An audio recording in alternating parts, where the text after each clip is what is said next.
Aláròyé máa wí o.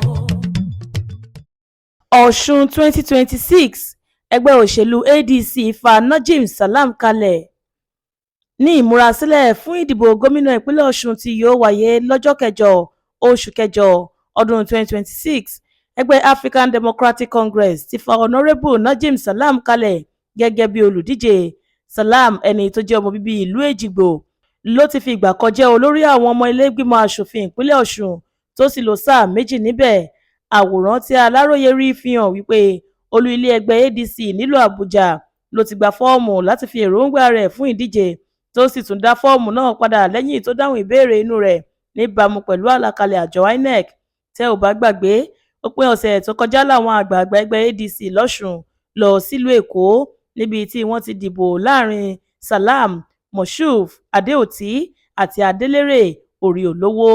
Lẹ́yìn ìdìbò náà ni wọ́n kéde pé Salam ló ní iye ìbò tó pọ̀ jù, nítorí náà òun ni yóò ṣojú ẹgbẹ́ wọn nínú ìdìbò gómìnà. Bí ó tilẹ̀ jẹ́ wípé ọ̀rọ̀ yìí padà yọrí sí ìkùnsínú láàrin àwọn tó ń tẹ̀lé akọ̀wé àpapọ̀ ẹgbẹ́ náà, ọ̀gbẹ́ni Rauf Arẹ́gbẹ́ṣọlá. Síbẹ̀, Salam ti gba fọ́ọ̀mù báyìí. Ìkùnsínú yìí ló fà á tí akọ̀wé fúnjọba ìpínlẹ̀ Ọ̀ṣun lásìkò tí Arẹ́gbẹ́ṣọlá jẹ́ gómìnà, Alhaji Moshood Adeoti, fi kọ̀wé fi igun Ọmọlúàbí Progressives tí wọ́n gun àkàbà rẹ̀ dénú ẹgbẹ́ òṣèlú ADC sílẹ̀. Florence Babasola ló ṣe àkójọpọ̀ ìròyìn yìí fún ìkànnì Aláròyé Online TV.